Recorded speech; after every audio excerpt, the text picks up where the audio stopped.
Educatina, el sitio de educación número 1 de Latinoamérica. Hola a todos, vamos a comenzar a estudiar lo que es un estado totalitario, tal como estamos viendo en pantalla.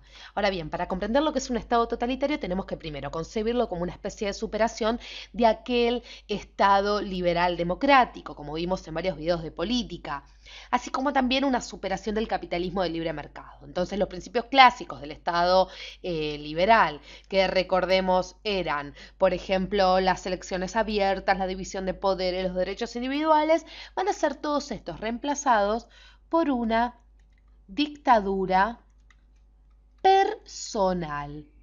En la historia de la humanidad vamos a encontrar esta dictadura manifestada en tres personajes que seguramente ustedes ya conocen. Vamos a bajar un poquito.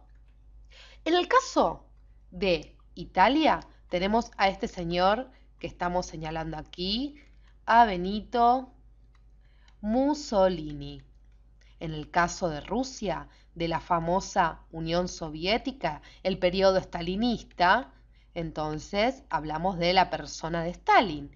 Y en el caso de Alemania, encontramos a este famoso señor Adolf Hitler. Vamos a agregar aquí que a Mussolini lo encontramos en Italia con el fascismo. Recordemos, o mejor dicho, les cuento para que ustedes recuerden que el periodo stalinista, ejemplo paradigmático de un estado totalitario dentro de la Unión Soviética, fue, por ejemplo, desde el año 1924 al 1953. Alemania e Italia tuvieron sus estados totalitarios durante, por ejemplo, la Segunda Guerra Mundial hasta 1945, año en el que asesinan a Mussolini y en el que luego se suicida Hitler. Muy bien, vamos a ir a ver las características de todo estado totalitario. Luego en otros videos vamos a ir caso por caso. Es decir, vamos a hacer un video de Italia, de Alemania y de la Unión Soviética.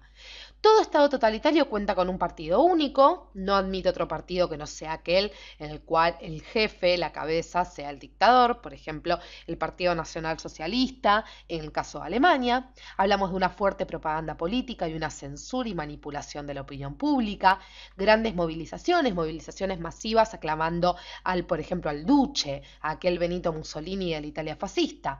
Hablamos de un complejo de superioridad racial, es decir, por ejemplo, recuerden, como seguramente ustedes vieron en varias películas de historia, cuando los nazis discriminaban a los judíos, los ponían en campos de concentración, los asesinaban, etcétera. Ya lo veremos en cuestión. Hablamos del Parlamento, un Parlamento que pierde poder, incluso los parlamentos se clausuran o son despojados, como decíamos, de todo poder efectivo, y el Estado controla la economía a través, por ejemplo, del corporativismo. La propiedad privada o bien no existe, ya que el Estado es el organizador y propietario exclusivo de los medios productivos. Casos directos, por ejemplo, el colectivismo en el comunismo y el corporativismo, como decíamos, en el fascismo. Vamos a borrar aquí, que nos quedó. Ahí está. Y por último hablamos de las fuerzas policiales represivas, que todo aparato estatal en un estado totalitario está manejado por fuerzas policiales represivas que responden al dictador de turno. Sí, gozan de total libertad para actuar en forma arbitraria. Entonces, en los próximos videos los invito a que indaguemos en profundidad sobre el nazismo y el fascismo, así como también sobre el periodo stalinista dentro de la Unión Soviética. Para ver la continuación de este tema, Educatina te recomienda que veas el siguiente video.